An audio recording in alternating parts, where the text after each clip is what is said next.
Okay, we're going to make a just SN1 frame type for Hive, just for the supers. And the parts we need are the top bar, the side pieces, and the bits that go on the bottom. Tool wires, a hammer, probably not a massive one like that, just can't find my smaller one. A knife for trimming the wax sheets because they're always too big. Little tiny tacks, black tacks, they tend to come with the frames. No, I don't need those. That table tennis bat on. This flathead screwdriver, I use that, but I mean it's just for levering off this part here, so you can use anything, a Hive tool, the end of a spoon, whatever you feel like. And that's what we start off with. We start off with taking off that piece of wood there. We're gonna use it, so just put it to one side. And then we hammer on these side pieces, making sure that the groove, which holds the wax frame, the wax sheet, is facing towards the middle of the frame.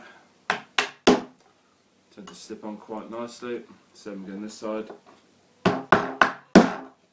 And then we're just putting one of the bottom bits. I wish I knew what they were called, but I don't. That just slots in like that. So you've got a blank this side because you've taken that off, and you've got a blank there. That's where your sheet's going to go in. So get yourself a sheet. I always use ones with wire in, because then when they're in the extractor, all the wax doesn't come flying out and collapse. Keeps its shape quite well.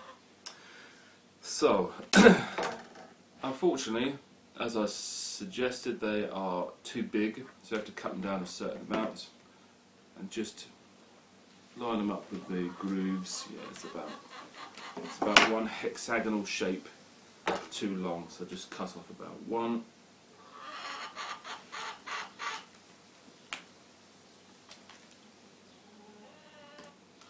Use that for a candle or something. A small candle. Then these little wires in, I tend to use the one with 3 sticking out, because then you can use 3 pins to hold it in place. And that should just slot nicely into that groove. See? It's just slotted straight down into there and sits along the bottom of the 3 bent pieces of wire resting on the wood at the bottom. Next part is to get that bit that we took off, seat that back in, and we're going to nail through that, through those pieces of wire. We can find some pins that aren't rubbish. So just lining them up with the wire, tapping them in with your ridiculously big hammer. Build a house with that. Just that. Bendy, bendy. And the last one. Got a head on it, probably doesn't matter.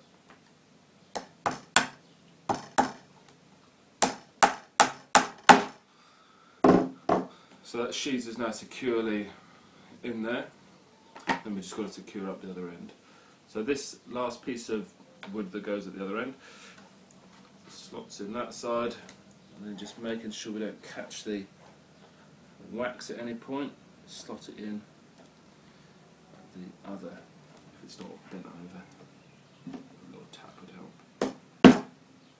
help. Okay, that's all good. Now you want to make sure that these ends here line up nicely so you've got a good square. So we're just pushing them so that they're nicely aligned at both ends. They're not at that end, we'll make sure that they are. We'll just hold this end in place first. Pop that one through there. Hold those bits. Just push those in there so that they are now flush, you can see. Pop a pin through them.